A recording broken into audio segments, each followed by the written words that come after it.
ఇక్కడ నా వెనుక ఈ గడ్డి సరి చేస్తున్న ఈ రైతు పేరు వచ్చేసి సురేష్ గారు. ఈ రైతు వచ్చేసి VC40 మోడల్ చాప్ కటర్ వాడుతున్నారు. ఈ చాప్ కటర్ గురించి ఈ రైతు చెప్తాడు. చెప్పండి బ్రదర్, ఏ విధంగా ఉంది ఇది? కటింగ్ చూడండి, మనకు ఇంచులో 3 కటింగ్స్ అయినాయి.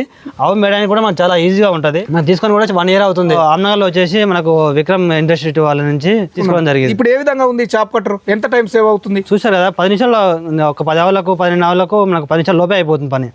ఎంత HP ఇది వచ్చేసి? ఇది 5 HP అండి. 5 HP. మీకు దీని సర్వీస్ ఏ విధంగా ఉంది? 100% చాలా బాగుంది. ఇది బాగుంది. ఇప్పుడు మీరు వాడుతున్న ఈ 1 year నుంచి ఏమైనా ప్రాబ్లమ్స్ వచ్చినాయా? ఎటువంటి ప్రాబ్లం లేదు. ఫోన్ చేసినప్పుడు సరిగ్గా స్పందిస్తారా లేదా? మనకి ఏమైనా చిన్న ఏమైనా డౌట్స్ ఉన్నా కానీ ఫోన్ చేస్తే ఇమీడియట్లీ మనకు రెస్పాన్స్ ఇస్తారు. మీరు ఇంతకుముందు ఒక చాప్ కటర్ వాడినారు కదా, దానికి దీనికి మీకు ఏం తేడా అనిపిస్తుంది? అది చిన్న మిషన్, అది మనకు చిన్న మిషన్. మనకు ఒక 4-5 ఆవులకు అది ఈజీ ఉండేది, కానీ మనకు ఆవులు పెరిగినాయి కదా, మనకు టైం ఎక్కువ టైం తీసుకుంటుంది. నాకు దానివల్ల నాకు ఇబ్బంది అవుతుందని దాన్ని తీసి వేరేది మనకు తీసుకోవడం జరిగింది. మీరు ఇంతకుముందు మాట్లాడినప్పుడు డైరీ ఫామ్ లో 6 సంవత్సరాల నుంచి నేను స్ట్రగుల్ పడుతున్నా, కానీ చాప్ కటర్ నా డైరీ ఫామ్ లో ఉన్నదని చెప్పారు. ఎందుకు ఖచ్చితంగా డైరీ ఫామ్ లో చాప్ కటర్ ఉండాలి? మనకు మేత వేస్ట్ కాకపోవడానికి ఈ చాప్ కటర్ ఖచ్చితంగా ఉండాలి. ఈ చాప్ కటింగ్ ఇంత చిన్న ఉంది కదా, ఆవులు నెమ్మరేయడానికి కూడా మనకు చాలా ఈజీగా ఉంటుంది. చాలా ఈజీగా ఉంటుంది, వేస్టేజ్ కాదు. డైరీ ఫామ్ లో కొత్తగా వచ్చినప్పుడు మన డైరీ ఫామ్ లో ఖచ్చితంగా ఉండవలసినది ఏది? Chop cutter.